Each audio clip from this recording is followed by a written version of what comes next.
Bonjour, chers téléspectateurs de Couleur TV. Nous sommes ravis de vous retrouver, on va dire, dans le cadre de notre nouvelle émission, au cœur de la chirurgie cardiovasculaire. C'est une première au Niger. Oui, vous l'aurez compris, une toute première des chirurgiens cardiovasculaires ou bien une équipe de chirurgie cardiovasculaire spécialement nigérienne, constituée par des Nigériens 100%, qui prendront désormais en charge tous les Nigériens qui ne seront plus obligés d'être évacués à l'étranger. C'est pertinemment ces évacuations qui coûtent de plus en plus cher et qui sont très compliquées et pas à la portée de tous. Donc cette fois-ci, nous espérons que ça va être derrière nous. Alors, pour parler de la chirurgie cardiovasculaire, j'ai à ma compagnie aujourd'hui Dr Dauda, chirurgien cardiovasculaire, chef d'équipe de la chirurgie cardiovasculaire de l'équipe qui a été constituée par l'hôpital de référence. Donc, nous aurons l'occasion avec le Dr Dauda de faire un petit peu le tour de toutes ces questions. Alors, avant de rentrer justement dans le vif du sujet, au cœur de la chirurgie, comme on a prénommé l'émission, on aimerait que vous dites à nos téléspectateurs qui est le Dr Dauda. Alors, merci beaucoup de me donner cette opportunité d'exposer un peu ce qui nous concerne en matière de chirurgie cardiovasculaire, notre spécialité. Vous venez de commencer, donc je suis Dr Amadou Dauda, chirurgien cardiovasculaire.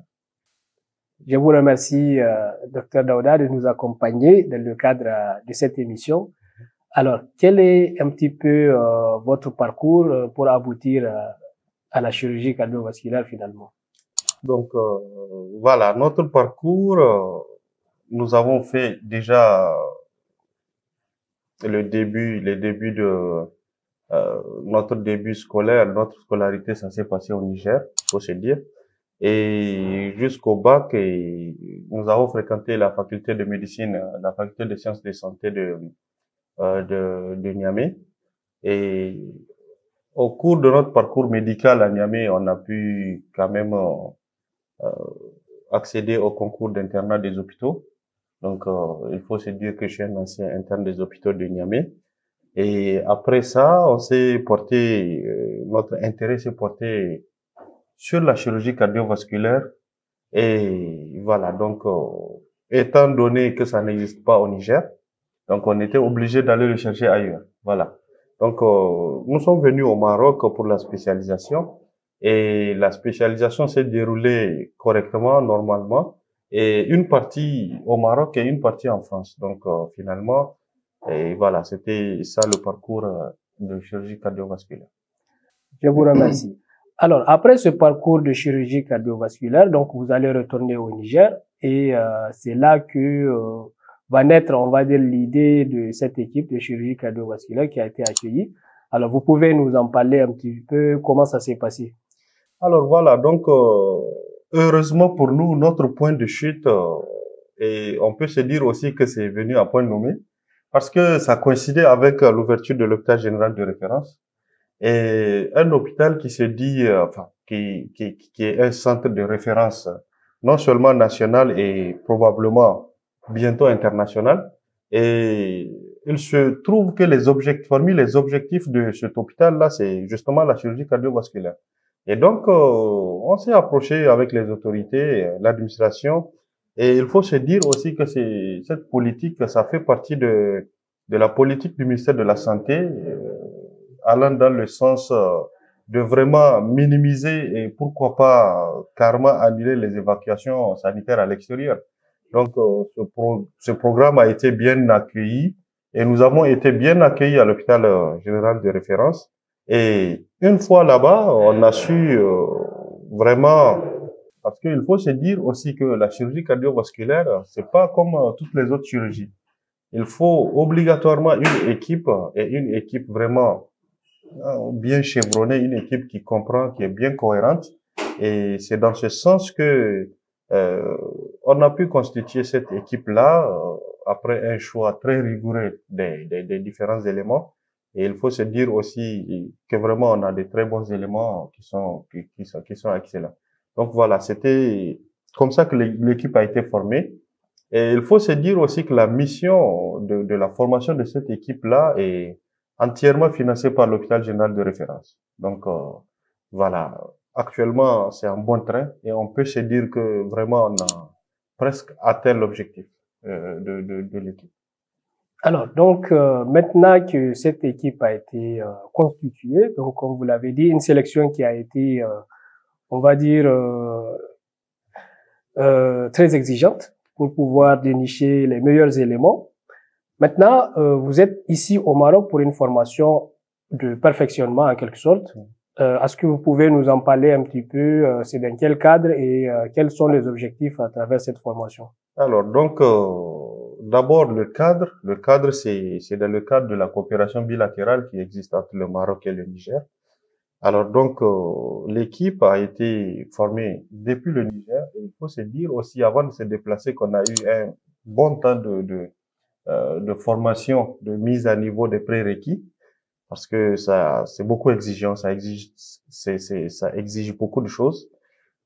Alors, on s'est porté ici, actuellement, nous sommes, le lieu de formation, c'est la Ligue nationale de lutte contre les maladies cardiovasculaires qui se trouve à l'hôpital Ibn Sina, l'hôpital Avicenne de Rabat, et il faut le CHU Avicenne.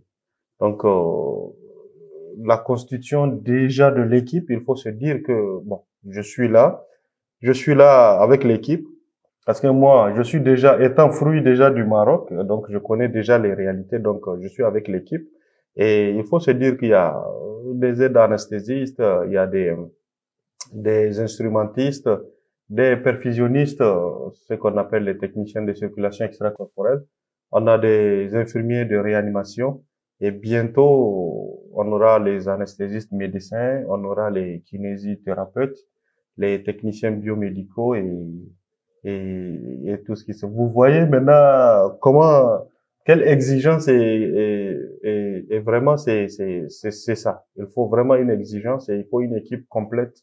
Parce qu'il faut se dire qu'un seul cœur, pour essayer de l'arrêter, de l'opérer, on a besoin minimum de 10 personnes.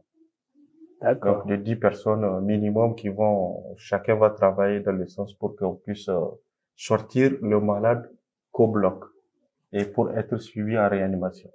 C'est juste pour cette partie-là. Voilà. Alors, vous avez déjà commencé justement à nous parler de la constitution de l'équipe. Est-ce que vous pouvez nous en dire un peu plus? Là, vous êtes à combien actuellement et combien sont en train de suivre la formation? Alors, actuellement, nous sommes 10 sur place.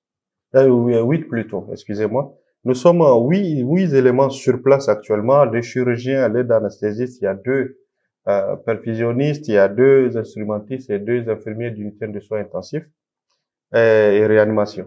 Donc actuellement, c'est 8 éléments qui sont actuellement dans l'équipe et on s'attend bientôt quand même à 4 autres pour compléter l'équipe. Donc si on peut se dire, ça va globalement être 12 éléments. 12 éléments de l'équipe pour permettre d'opérer. D'accord. Donc il y aura peut-être bientôt 4 qui vont vous rejoindre. Oui. Bientôt. On espère quand même qu'ils reviennent très rapidement. Qui viennent nous trouver très rapidement. D'accord. Alors maintenant, toujours par rapport à la formation, vous êtes là depuis combien de temps et c'est pour combien de temps en fait? Alors, la formation, c'est pour 12 mois. Donc, on était là depuis novembre. Donc, on a eu assez presque 7 mois. Et donc, ça reste encore quelques mois, 5 ou 4 mois comme ça qui restent. Et il faut se dire que déjà, les objectifs vraiment de l'équipe sont presque atteints. C'est ce qui est extraordinaire et puis on vous souhaite en tout cas bon courage. Merci. Alors maintenant, on va au cœur de la chirurgie cardiovasculaire comme notre émission l'indique. C'est quoi la chirurgie cardiovasculaire en elle-même et pourquoi en fait avoir choisi de créer une équipe de chirurgie cardiovasculaire au Niger?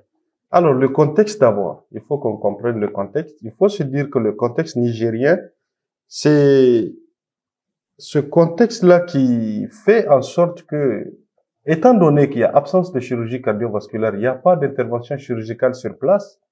Donc, le Nigérien qui est malheureusement souffrant de ces pathologies cardiovasculaires est obligé soit de suivre l'évolution naturelle de la maladie, on n'aime pas le dire, mais c'est comme ça. Ou bien, s'il a les moyens, ou bien un peu de prise en charge de se faire opérer à l'étranger par évacuation. Donc voilà. Ça, c'est le contexte. Donc, il faut se dire que ça n'existait pas au Niger. Donc, nous pensons que, à l'instar de tous les autres pays, on a ce droit-là de se faire opérer sur place. Et vraiment, ça, c'est impératif. Maintenant, c'est quoi la chirurgie cardiovasculaire? Ça, c'est un sujet un peu large. Bon, on va Voilà. dire en résumé pour que les spectateurs puissent savoir de quoi il s'agit. on va essayer de résumer. Voilà. On va essayer de résumer. La chirurgie cardiovasculaire, comme vous l'entendez, vous avez cœur et vaisseau. Donc, il y a cardio, voilà, c'est que ça concerne le cœur et les vaisseaux. Maintenant, rien que pour le cœur, il faut savoir qu'il y a globalement deux grands groupes de maladies qui concernent ce cœur-là. Il y a les maladies qui sont acquises, genre le malade, à la base, il n'a rien, et c'est au fil de l'année, c'est au fil des années que des maladies, le cœur va rencontrer des difficultés et qui est ce genre de maladie-là. Et de l'autre côté, il y a aussi les cardiopathies congénitales. Ça veut dire que les maladies avec lesquelles on est. Donc le cœur, au cours de l'embryogenèse, je ne vais pas rentrer dans les détails techniques, au cours de la formation de l'embryon, le cœur peut rencontrer des difficultés et qu'il y ait des malformations. Donc là aussi, on prend en charge ces genres de maladies. Et de l'autre côté, du point de vue vasculaire, il faut se dire, ça commence par l'aorte, le gros tuyau qui sort du cœur pour irriguer tout le corps, et jusqu'au vaisseau périphérique, que ce soit veine ou artère. Donc, la chirurgie cardiovasculaire prend ça en charge. Maintenant, essayons d'aller un peu, juste ne pas aller loin. Bien sûr. Du point de vue les cardiopathies acquises qu'on a dit, ces maladies-là que le cœur rencontre au cours de l'existence de la vie, il faut se dire que les problèmes valvulaires, ça existe au Niger. Il y a plein de malades comme ça qui ont des problèmes de valves. Donc, soit on les change ou bien on les répare. Et il faut se dire aussi que parmi les complications de diabète ou bien d'hypertension artérielle, on peut rencontrer des gens, par exemple des malades qui vont souffrir de problèmes de coronaires. Voilà, donc les coronaires, c'est les vaisseaux là qui sont chargés. Parce qu'il faut se dire, le cœur, il donne du sang à tout le corps, il se donne aussi du sang. Donc les vaisseaux par lesquels il se donne du sang peuvent être amenés à se boucher. Donc là aussi, on intervient pour les déboucher, pour essayer d'apporter plus de sang aux muscles du cœur. Maintenant, du point de vue congénital, ça c'est une très grande panoplie, il y a beaucoup de formes. Et du point de vue vasculaire aussi, il y a beaucoup de formes aussi. Je pense que j'ai été un peu succinct pour ne pas... Bien sûr, bien que j'ai pas compris grand chose de tout ce qui est technique, mais en tout cas, globalement, on arrive à cerner tout ce qui concerne maladie des cœurs et des vaisseaux. Oui, exactement. Donc, c'est ce que vous traitez. Maintenant, est-ce que vous avez une proportion, en fait, au Niger, l'intérêt qui a suscité, parce que vous avez parlé de l'intérêt qui vise à éviter justement les évacuations ou à les arrêter carrément. Est-ce que vous avez une certaine proportion, un certain pourcentage des évacuations qui se faisaient avant, en fait, qui concernaient ces maladies? Non, il faut se dire que d'abord pour les évacuations, il faut se dire que quand il s'agit du cœur, ça ne peut être que ça. Mais juste pour avoir une petite idée, le Niger dépense presque plus de 5 milliards de francs CFA qui concernent ces évacuations-là par an. Annuel. Wow. Donc, vous voyez ce que le Niger dépense en matière. Et il faut se dire, ça aussi, c'est pas tout le monde qui a accès à ça. Exactement. C'est pas tout le monde qui a accès à ça. Donc, on imagine le reste. Le nombre de malades là, on ne peut pas parce que c'est énorme. Quelque chose qui n'est pas disponible sur place. Donc c'est normal qu'on ait assez de nombre incalculable de malades. Et un petit détail sur cette chirurgie-là. Pourquoi on se dit que durant toutes ces années, ça n'existait pas au Niger? Juste pour se dire que vraiment, c'est un truc qui est vraiment compliqué, assez spécifique, qui nécessite beaucoup de moyens et beaucoup d'exigences. Par exemple, pour opérer sur un seul cœur, on est obligé de travailler avec une machine qui va jouer le rôle du cœur pour moi en attendant qu'on opère ce cœur. Parce que pour opérer un cœur, on est obligé de l'arrêter. Parce qu'on ne peut pas faire la chirurgie sur le cœur qui bouge. On arrête et on fait l'intervention. Et avant que ça ne s'arrête, on est obligé de dériver la fonction du cœur et des poumons sur une machine. Et effectivement, on a des techniciens dans l'équipe qui gèrent ça. Donc, juste pour vous montrer un Exactement. peu. Donc, on aura l'occasion, en tout cas, d'aborder avec plus de détails dans les épisodes qui vont venir avec les autres membres de l'équipe. Maintenant, par rapport au fonds, comme vous venez de le soulever, c'est quelque chose qui coûte énormément au pays. Donc, je suppose que maintenant, vous devez avoir des moyens, en fait, à votre disposition pour pouvoir y arriver. Est-ce que côté financement, côté moyens aussi matériel, est-ce que vous avez tout ce dont vous aurez besoin? Moyens, on va dire, on a commencé à acquérir certains moyens, que ce soit moyens matériels et financiers.